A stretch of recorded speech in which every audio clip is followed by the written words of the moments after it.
बाबा ने बोला था कि जो शिव है ना, जो शिव है मनो उस आत्मा की भी एक लिमिट होती सत्य को धारण करने की। शिव मत कहो, शिव परमपिता परमात्मा शिव, परमपिता परमात्मा शिव, जैसे गॉड से बोलते हो। क्या बोलोगे? परमपिता परमात्मा शिव। अब बोलो।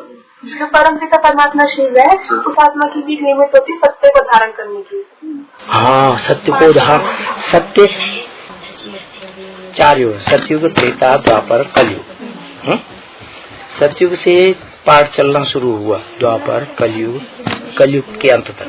तो जब तक कलयुग अंत पूरा न हो, कलयुग अंत हुआ नहीं, कलयुग आधा ही रह गया, तो त्रिकालदर्शी होगा? तो सतयुग से लेकर के कलयुग के अंत तक वो सारी सच्चाई उसके अंदर बैठ जाए, तभी तो संपूर्ण सत्य कहा जाएगा, त्रिकालदर्शी कहा जाएगा। जो तीसरा काल है, भविष्य का जो होने वाला पार्ट है, वो अभी चला ही नहीं इस दुनिया में, तो त्रिकालदर्शी कैसे हुआ? तो पूरा सत्य उसकी बुद्धि में आ गया ना कलयुग के अंत में, तभी तो कहेंगे त्रिकालदर्शी, संपूर्ण सत्य। फिर तो सत्य है वही तो सत्य है, वो बेहद का सत्य है वही सत्य है। बोलो तो क्या पूछ रहे? तो मैं कह रही थी कि मनोसात्मा को भी ये ललक रहती कि ना कि मन्ना नई सृष्टि की स्थापना करनी है। नहीं, वो तब जब वो परिपक्व हो जाता है सत्य। तो लेकिन जो ड्रामा रहता है ना, वो रिपीट होता रहता है ना। रिपीट होता रहता है तो पिछला भूल जाता है ना। तीनों कालों का याद करेगा, तीनों कालों से और ज्यादा याद कर लेगा। संगम युग से लेकर जब से सन 36 से 1936 से लेकर 2036 तक और 36 से लेकर आगे का पार्ट तो उसका है, जिसको 5 तत्वों को सुधारना है। वो आत्मा को सुधारेगा कि 5 तत्वों को सुधारेगा? क्यों? वो क्यों नहीं 5 तत्वों को सुधारेगा? मनो उसका कुछ शरीर मनो कुछ शरीर ये थोड़ा ही वो चैतन्य है, तो चैतन्य को सुधारेगा। और जिसमें प्रवेश करता है वो चैतन्य आत्मा भी है, जड़ शरीर भी है, तो वो जड़ शरीर धारियों को, प्राणियों को, पशु पक्षियों को, सबको सुधारेगा। वो सिर्फ ज्ञान देता है। क्या वो योगी तो नहीं है? वो योगी है तो किससे योग लगाएगा? वो किससे योग लगाएगा? है? उससे बड़ा कोई है तो योग लगाने का सवाल नहीं। वो जिसमें प्रवेश करता है वो योगी। किससे योग लगाता? त्रिकालदर्शी। तो जो योगी बनता है उसके पास सारी ताकत आ जाती है, सर्वशक्तिवान प्रैक्टिकल में बन जाता है। तो सर्वशक्तिवान का मतलब है जड़ चीजों के ऊपर भी उसकी सबसे ऊंची शक्ति काम करती है, सारी दुनिया के ऊपर उसकी शक्ति काम करती है। सबसे ज्यादा जड़ तो वही बुद्धि किसकी है? सबकी अम्मा कौन है?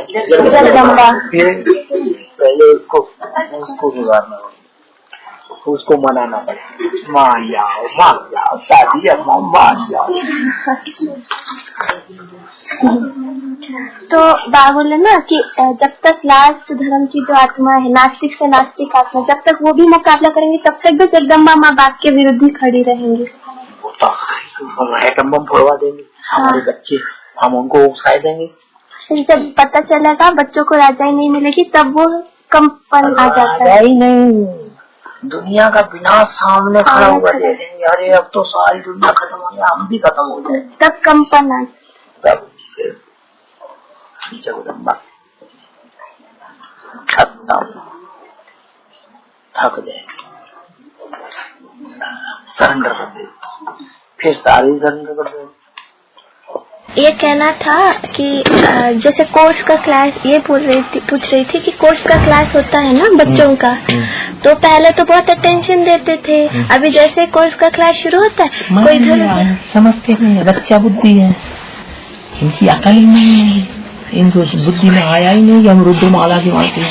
नहीं वो कहते हैं रुद्रमाला के मन के भी हैं तो छोटे वाले क्यों बाप वाले बनना चाहिए, बड़ा वाला क्या वैसा बाप का किसी मिलता है, बड़े बच्चों को नंबर 1 मिलता है, बड़े छोटों को मिलता जाता है। ये बुद्धू है। हम कहते हैं ना कि प्रैक्टिकल धारणा करनी चाहिए, तो तब हमें सुनाते दीदी पिताजी तो बोले ना हम तो रुद्रमाला के मन के प्रैक्टिकल तो धारणा हो नहीं सकती है, हो नहीं सकती, ऐसे हमें सुनाते हैं। हाँ ज्ञान की प्रैक्टिकल धारणा नहीं होती। हाँ मतलब बोलते बुद्धि में ज्ञान नहीं बैठेगा, वो बोलते ज्ञान तो है ना दीदी बुद्धि में। कहाँ है बुद्धि में ज्ञान? बाप को पहचान, बाप की पहचान देंगे। इतने 40 साल हो गए सुनाते एडवांस किया, बुद्धि में आया कि शिवलिंग किसका यादगार, फिर शंकर को समझते रहे। शंकर बाप है क्या? जो संपूर्ण बने, शिव समान बने, ज्योति बिंदु बने, तब है वो बात। तमूर्ति से सच्ची दुनिया, माया की दुनिया कहते हैं ना, लेकिन माया से भी तो ताकत और प्रकृति है, तो प्रकृति की दुनिया की माया कराती, माया प्रकृति के ऊपर राजी नहीं करती। माया भी जो रावण संप्रदाय है वो प्रकृति के 5 तत्वों को, हवा को कंट्रोल नहीं कर लेते, आग को कंट्रोल नहीं कर लेते, एटम बम को कंट्रोल नहीं कर लेते, जल को कंट्रोल नहीं कर लेते। तो माया उनके चक्कर में आ गई ना। माया माने 5 प्रकृति, 5 देवता माया के प्रभाव में आ जाते हैं। दोनों का राज्य आधा होना चाहिए, दोनों का हाथ ना, दोनों का राज्य आधा होना चाहिए ना। आधा तो थोड़े ही अम्मा में ज्यादा ताकत होती है कि बड़ी बेटी में ज्यादा ताकत होती है? लड़ाई हो दोनों में तो कौन किसको मारेगा? अम्मा मारेगी। ऐसी बातें करते हैं बुद्धू में। फिर मना ऐसे बच्चे बोलते हैं ना कि मना हम तो रुद्रमाला के मन के, लेकिन प्रैक्टिकल धारणा नहीं होती, तो हमें बोल करनी पड़ती है। तो फिर मना बोलना तो पड़ता है ना उनके पीछे। तो महाकाली की औलाद बनेगी ना, महाकाली ज्यादा जीभ वाली है ना, लंबी वाली, तो बोलना कम, समझना ज्यादा, और फिर अच्छी तरह समझने के बाद फिर दूसरों को बताना। बोल नहीं, ये प्रश्न था कि जैसे बच्चे जो है मतलब सुनते नहीं है ना, नहीं सुनते हैं, ज्ञान की बात है, इसका मतलब महाकाली की औलाद बनने वाले हैं ना। बाबा की बातें नहीं सुनेंगे तो क्या देहधारी धर्मगुरुओं धर्मपिताओं की बातें सुनेंगे? किसकी बातें सुनेंगे? सुनना है किसकी बातें? एक आपकी। तो फिर तो सुनी सुनाई बातों से बुद्धि कन्वर्ट हो जाएगी, तो आप उसे दूसरे धर्म में चले जाएंगे। सुनो दूसरों की बातें, जाके जाओ, यहाँ शूटिंग करो। दूसरों की बातें हम क्यों सुने? हमें मालूम पड़ गया बाबा ने ये बोला और ये धर्मगुरु ऐसे बोल रहा है, क्यों मारो बोली।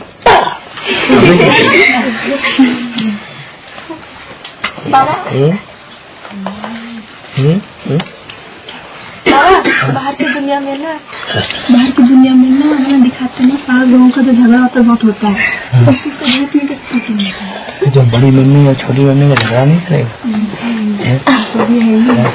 छोटी मम्मी जब ज्यादा तमक में नहीं तो बड़ी मम्मी से झगड़ा पड़ेगी। तुम ये क्या बोलती हो?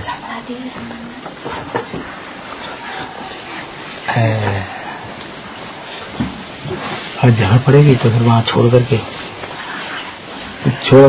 ब्रह्मांड सूर्य लोग में आ जाएगी। वो तो 550 करोड़ 700 करोड़ जितने भी हैं वो परम धाम से आएंगे, तो आत्मा की स्थिति में टिकी हुई आएगी ना। ये क्या बड़ी बात हो गई? हमारी आत्मा ज्यादा पतित नहीं बनती है। रामबाड़ी आत्मा दुनिया की सबसे बड़ी माता है या नहीं? परम ब्रह्म है कि नहीं है? तो माताओं को संग का रंग ज्यादा लगता है ना कन्या माताओं को। तो धर्म पिता जितने आते गए उनके फॉलोअर्स आते, उनका संग का रंग उसको सबसे जास्ती लगता है, तो ज्यादा तमो प्रधान बन जाती है। ज्यादा तमो प्रधान बन जाती है तो ज्यादा दुखी होती है। माताएं ज्यादा दुखी होती है दुनिया में, क्यों? संकीर्ण में आकर के दुखी होती है। आत्मा की स्थिति में रहे तो संकरण नहीं लगेगा।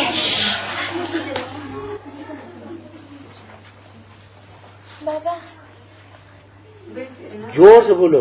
बाबा बोलते हैं ना, मैं नहीं सुन पाता हूँ। वो पीछे वाले ये क्या बोला इसने? क्लास में चिल्लाते हैं तो जोर से चिल्लाते हैं। बाबा बोलते हैं ना, आगे पीछे नहीं। मैं तुझमें समझ। बाबा बोलते हैं ना, तो मुझमें समझा, मैं तुझमें समझ। तो कैसे समझने की बात है? तू कौन है? तू कौन है? आत्मा कैसी होती है?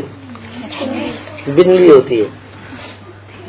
तो जब बिंदी आत्मा की याद करती हो तो दूसरे संकल्प आते हैं। जब बिंदी को याद करते हो, मैं आत्मा बिंदु हूँ, तो दूसरे संकल्प आते हैं उसी समय जिस समय बिंदु को याद करते हो, नहीं आते। तो जो ये कहता कौन है? मन मना भाव, मेरे मन में समा जाए, उसे बोलने दो। ये कौन कहता है कि मेरे मन में समा जाए?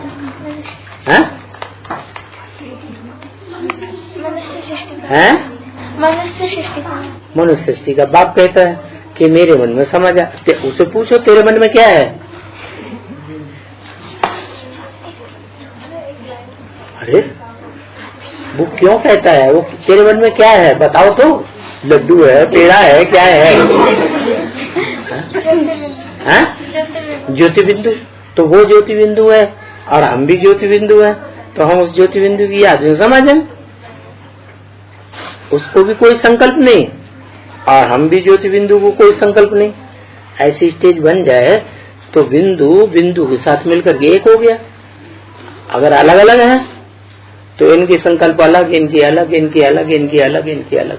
इनके क्रिश्चियन जैसे संकल्प, इनके वो मुसलमानों जैसे संकल्प, इनके वो सन्यासियों जैसे संकल्प, उनके वो क्या इब्राहिम के फॉलोअर्स हैं तो वैसे संकल्प, कोई के नास्तिकों जैसे संकल्प, कोई के क्या संकल्प, कोई क्या संकल्प, सबके अलग अलग संकल्प। बिंदी में समझ लो तो कोई संकल्प नहीं, सब खत्म। एक शिव बाबा, दूसरा में कोई। जैसे शिव बाबा 5000 साल तक बिंदी स्टेज में समाया रहता है, तो हम भी त्रिकालदर्शी बन जाएंगे। समझ जाओ। वो तो विष्णु का जो कल्पना चाहे पूजा दिखाता है ना, तो जो चार आत्मा की याद उनमें कुछ न कुछ विशेषता रहने के कारण वो चार पूजा क्या करने के कारण विशेषता आदमी सब मत बोलो। हाँ, विशेषता होने के कारण। हाँ, उन चार भुजाओं में कुछ विशेषता होती है। हाँ, तो विशेषता है तभी तो चार भुजाओं, कोई ऊपर है, कोई नीचे है, कोई दाईं है, कोई बाईं है। विशेषता नहीं है। हाँ,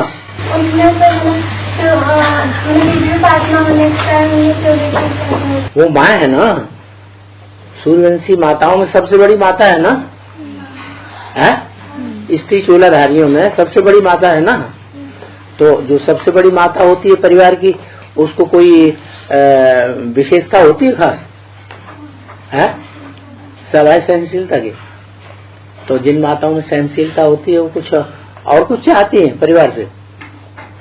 सब कुछ किसको अर्पण करती है? माता सब कुछ किसको अर्पण करती है? बच्चों को। तो है ही सबसे बड़ी माता। हाँ, और सहनशीलता ही सबसे बड़ा गुण है।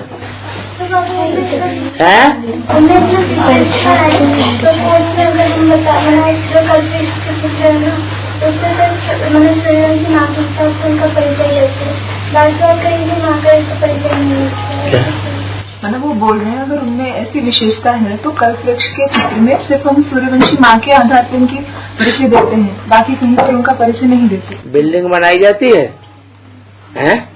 तो बिल्डिंग में जो फाउंडेशन डाला जाता है जमीन खोद करके उसको कोई देखता है या ऊपर के कंगूरे की लास्ट ऊंचे से ऊंची मंजिल को देखते हैं लोग? किसको देखते हैं? तो उसकी इच्छा नहीं है हमें कोई देखे। बहुतों को होता है हमको कोई देखे, न्यू लिपस्टिक लगाएंगे, न्यू पाउडर लगाएंगे, ये बाल संभालेंगे, ये भौएं काटेंगे, कोई हमको देखे। ऐसे होता है ना? उसको ऐसा कुछ नहीं है। कोई हमको क्यों देखे? मेरा तो एक शिव बाबा, दूसरा बाबा हमको देखे तो अच्छी बात है खराब बात है? तेरे को पसंद नहीं तो कंप्लेंट आ रही है। हाँ, अरे जगन्नाथ मंदिर का परछाई क्यों नहीं दिखता? जगन्नाथ मंदिर का परछाई क्यों नहीं दिखता? जगन्नाथ मंदिर की परछाई?